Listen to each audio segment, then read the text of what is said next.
m plus N अनुपाते m minus N 7:3 है, तो M Q plus N cube अनुपाते M Q minus N cube का मान कितना होगा।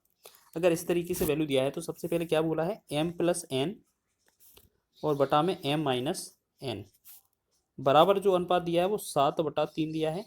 तो कहने का तात्पर्य क्या है, m प्लस एन का वैल्यू 7 और m माइनस एन का वैल्यू 3 है।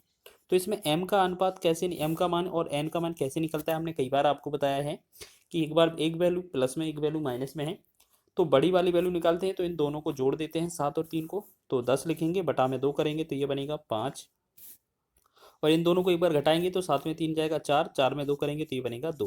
अब क्वेश्चन में बोला क्या है, M Q plus N Q बटा में M Q minus N Q बराबर, अब दोनों को घन करके जोड़ना है तो 5 का घन कितना होगा 125 हो जाएगा, प्लस एन का घन कितना होगा 8 हो जाएगा, बटा में 125 यहाँ होगा माइनस 8 होगा, तो 125 में 8 जोड़ेंगे तो 133 होगा, और 125 में 8 घटाएंगे तो 125 में 8 घटाएंगे तो कितना होगा, तो ये होगा 117। तो कहने का मतलब हमारा पहला विकल्प आपका राइट होगा। समझ रहे हैं, अच्छा क्वेश्चन है, एग्जाम में बन सकता है तो आप आसानी से बनाएंगे। नेक्स्ट क्वेश्चन आपका पूछा गया था कि 225 अनुपाते 144 का वर्गमूला अनुपात क्या होगा। बहुत अच्छा क्वेश्चन है, एनटीपीसी में ये पूछा गया था। तो आपको सबसे पहले कितना लिखना है, 225 लिखना है, अनुपात 144 लिखना है। हमने बोला है क्वेश्चन में वर्गमूला अनुपात, यानी कि इन दोनों का वर्गमूल निकालने के बाद जो अनुपात आएगा वो बताना है। तो 225 का वर्गमूल 15 बनेगा, 144 का वर्गमूल 12 बनेगा। तो यही क्वेश्चन का अनुपात पूछा गया है, क्योंकि अगर चाहते तो हम इसे और काट कर लिख सकते थे, लेकिन विकल्प में हमारा यही दिया है, तो 15/12 आपका ऑप्शन नंबर डी इसका सही है। नेक्स्ट क्वेश्चन की ओर बढ़ेंगे।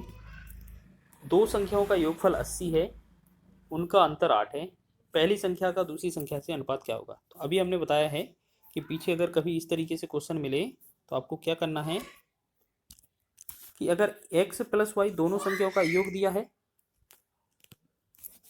तो आप लिखेंगे 80, और x माइनस वाई लिखा है 8, तो आपसे x का वैल्यू पूछा जाएगा, तो इन दोनों को जोड़ देना है 88 बटा आधा करेंगे, और अगर y पूछा है इन दोनों को घटा देंगे 72 बटा 2 लिख देंगे।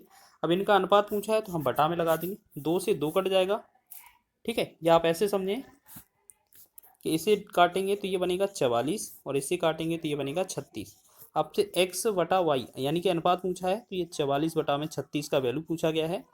तो यहाँ 4 से भाग करेंगे, 11 चुक 44, 4 से भाग करेंगे 4 9 36, यानी कि 11/9 जो होगा इस क्वेश्चन का आंसर होगा।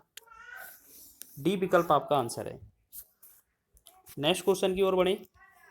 दो व्यक्तियों की आय का अनुपात 7:5 है और उनके संगत व्यय का अनुपात 9:7 है। यदि वे क्रमशः 1700 रुपये और 1100 रुपये की बचत करते हैं तो प्रत्येक व्यक्ति की संगत आय क्या है। देखो आप ऐसे समझें, पहले व्यक्ति और दूसरे व्यक्ति की जो आय है, पहले की 7x है, ठीक है।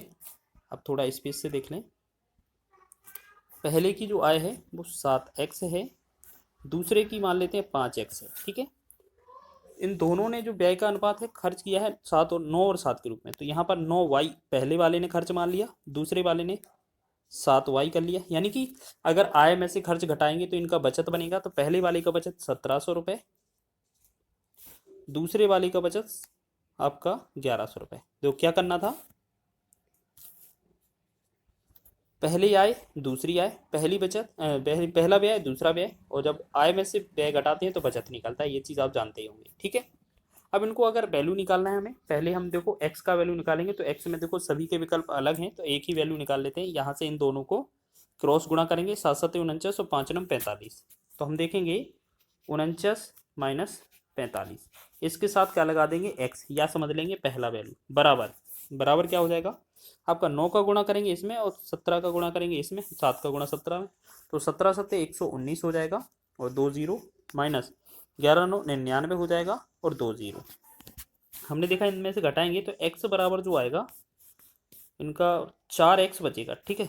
4x बराबर क्या हो जाएगा आपका, यहाँ से घटाएंगे तो ये कितना 2000 बनेगा आपका, एक बार ये 500 बार, यानी कि x का जो वैल्यू आएगा वो आपका 500 आ जाएगा, ठीक है। अब आप एक बात बताइए, आपसे बोला क्या है, प्रत्येक व्यक्ति की संगत आय ज्ञात कीजिए। पहली आय कितनी थी 7, पहली आय कितनी थी 7x। तो एक बात बताइए 500 का गुणा 7 में करेंगे तो 7 गुणे 500 कितना होगा, तो ये बनेगा 3500।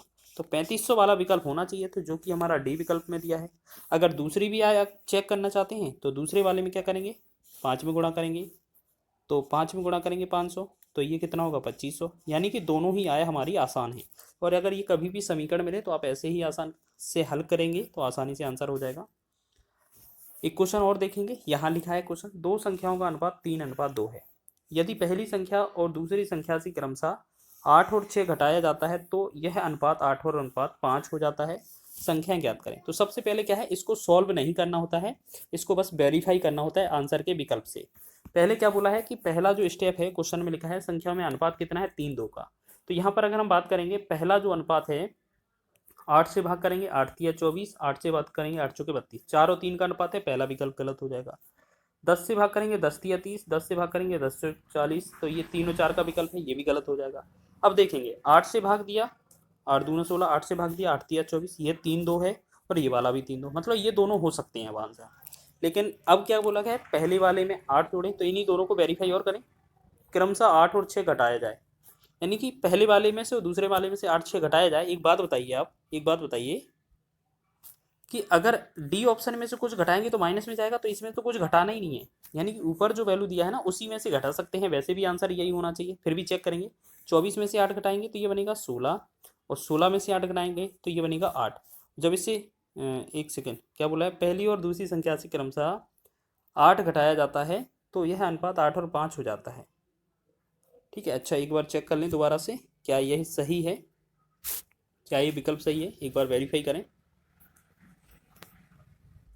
अच्छा सॉरी, यहाँ पर क्या किया है हमने, दोनों से 8 घटा दिया है, 8 नहीं घटाना था। दूसरे वाले से तो 6 घटाना है ना, पहले वाले से 8 घटाया तो ये हमारा 24 से 16 बना, दूसरे से 6 घटाना है तो ये 16 से 10 बनेगा। अब इनका अनुपात पूछा है, ठीक है, इनका बटा में वैल्यू पूछा है, तो 2 से भाग करेंगे 8 बनेगा, 2 से भाग करेंगे 5 बनेगा, यानी कि 8/5 जो बनेगा सही है। तो यही हमारा अनुपात बन रहा था। इसका मतलब क्या है, हमारा बी ऑप्शन ही